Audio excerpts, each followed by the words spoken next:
We now turn our attention to the subject of galaxy evolution, which is at the core of most of the modern cosmology and extragalactic astronomy.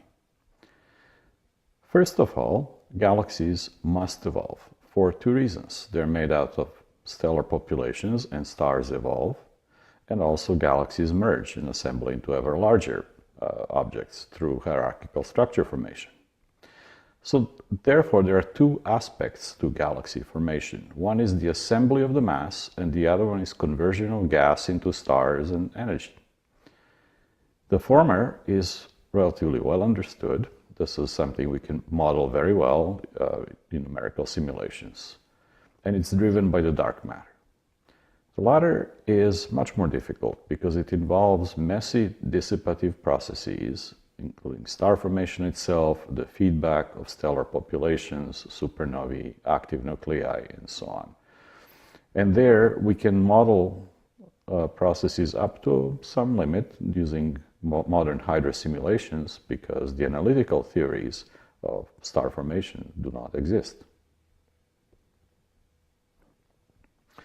So even though dark matter dominates the process of galaxy assembly because it's the dominant mass component, that's not what we see. What we see is the light, and from that we have to infer about the assembly of the mass as well.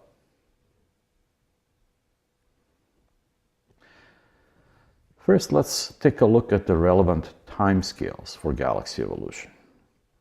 One timescale will be typical starburst scale, which we now think is of the order of 10 to 100 million years.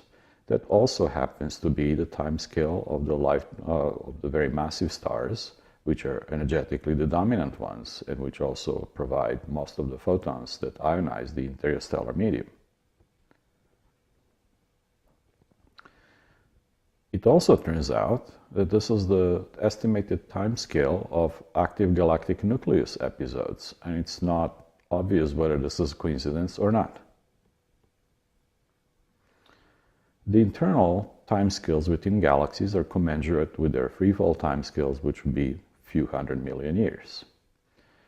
And the timescales needed for merging and assembly are typically of the order of a billion years. And finally, there is Hubble time of the order of 10 billion years, through which galaxies evolve. There are different observational approaches to this problem. First of all, we can look at our own Milky Way and try to deduce from its constituents and properties how it may have formed. Next, we can look at nearby galaxies and study the systematics of their properties, as we discussed earlier, through the Hubble sequence, through use of scaling relations, and so on. And finally, we can observe it directly by looking deep, since light travels at a finite speed. The further out we look, the deeper in the past we look. And so we can see galaxy evolution unfolding on our past light cone. To do this, we need a good combination of theoretical tools and observational tools. On theory side, we can use numerical simulations of structure formation to tell us about mass assembly. We can also predict behavior of the stellar populations because we know a lot about stellar evolution, and so making some assumptions about initial mass function of stars and the actual history of star formation rate in galaxies, we can predict what their spectra would look like as a composite of these evolving stellar populations. And there are also hybrid semi-analytical schemes that combine these. On the observational side, there are again three approaches. First, we can take deep images. The deeper the better if you want to look in the past over a full range of wavelengths. And from those, we can infer a lot about star-forming histories of galaxies and maybe merging as well. More important approach is through spectroscopy, because this is what reveals not just redshifts of galaxies, but physical properties that happen in them, such as star formation rates, presence of an active nucleus, if there is one, etc., etc. And finally, we can look at diffuse backgrounds, the collective emission of all galaxies ever. Now that has a drawback of not knowing which source is where until you actually resolve the background. But it bypasses selection effects because you get everything, whether or not individual galaxies are detectable or not. A very important thing is to be aware of the selection effects, and they come in multiple guises. The most obvious one is the flux limit. Any given astronomical observation runs into the signal-to-noise problem at some faint level, and that's how deep you can go. But more subtly, there is a surface brightness selection limit that, for extended objects, it's the number of pixels above a certain threshold. That is, not just how much light there is, but how diffuse it's distributed. The more compact galaxies will be much easier to detect than diffuse ones.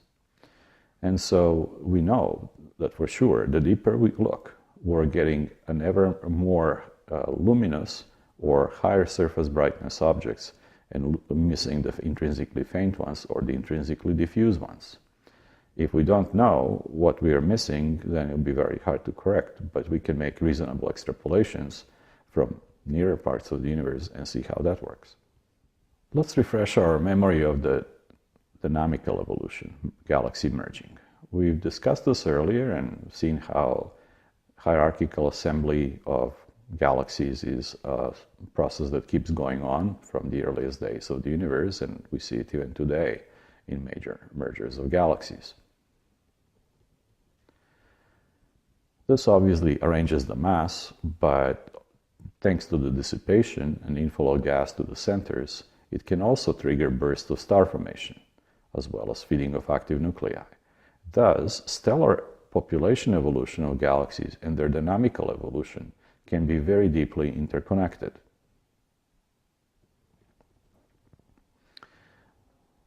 An important physical process here is dynamical friction, and it works as follows.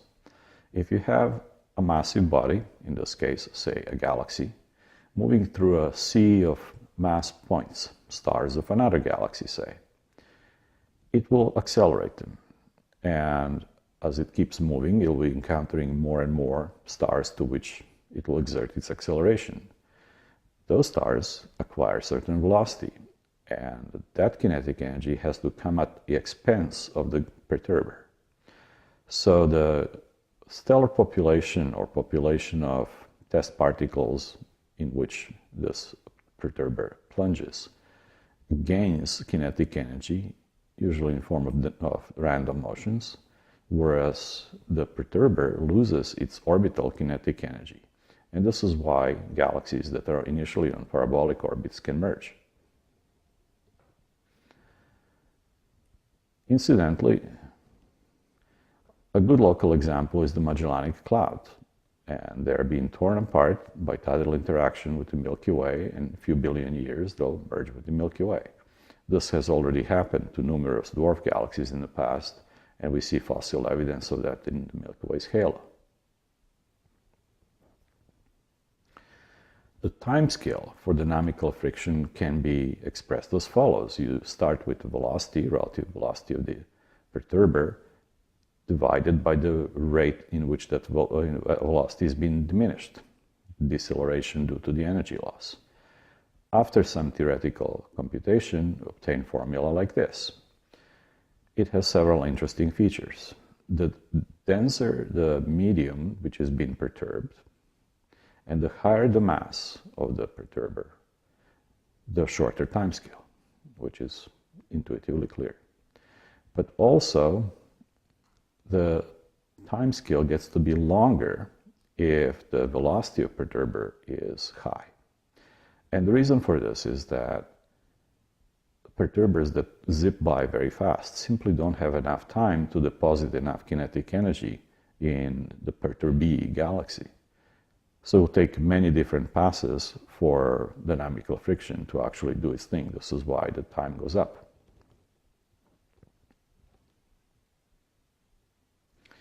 We've seen numerical simulations of merging galaxies earlier, and this is a set of snapshots from one of those showing what dark matter particles do in these simulations, always, eventually, the merger product looks something like an elliptical galaxy.